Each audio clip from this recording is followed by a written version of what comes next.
人生建議，人一世物一世，你一定要去日本屙一次。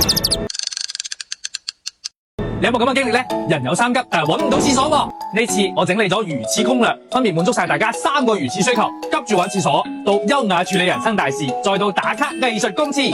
擘大呢條片，日本旅遊如此自由。Level 1救命級，命仔緊要，30秒之內要搵到洗手間。記住3字真言：站、園、店。地鐵站、公園、便利店。第一，地鐵站同 JR 車站，基本上每一個站都有洗手間。跟住個洗手間 logo 出月台，行幾步就會見到。第二，公園，日本有好多公園都有公廁，未必話好靚，但係一定夠乾淨，有廁紙，急用嗰陣救命絕對 OK。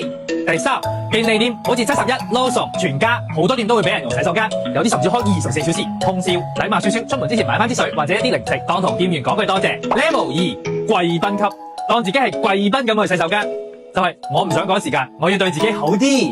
第一個選擇就係百貨公司同大型商場，新宿嘅Isetan、銀座、三越、涉谷嘅嗰啲大型嘅mall入邊嘅洗手間真係可以當休息室用，燈光靚，位夠大，有梳妝鏡、香薰，私隱度高，清潔又頻密。第二個選擇就係酒店大堂嘅洗手間，好多高級酒店大堂由門口行入去一啲啲，洗手間其實都係對外開放嘅，你行到攰入去沖一沖手、洗洗手、整理一下自己，個人都即刻 relax， 心情狀態都升一級。Level 3審美級，人生一期一會嘅國寶級藝術如廁，日本人請咗好多好癲嘅藝術家、建築師聯名建造咗一批國寶級嘅公廁。去呢啲地方唔係解決生理問題，係提升審美藝術享受。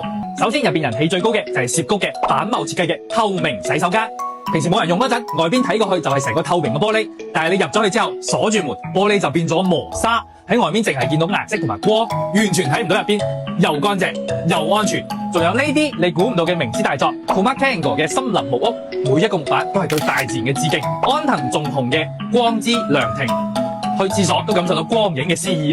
千葉縣藤本壯介嘅世界最大女廁，喺200米嘅花園中間而設，真正擁抱大自然。兵庫縣水族館廁所，幾百條魚陪住你，睇下你嘅定力夠唔夠。廁所係一個城市嘅良心，亦都係日本俾遊客最大嘅尊重。所以你話咧，一世人係咪應該喺日本認真咁去真正品味嘅洗手間？我都咧，恭喜睇到呢度嘅你，去日本以後一定如廁自由。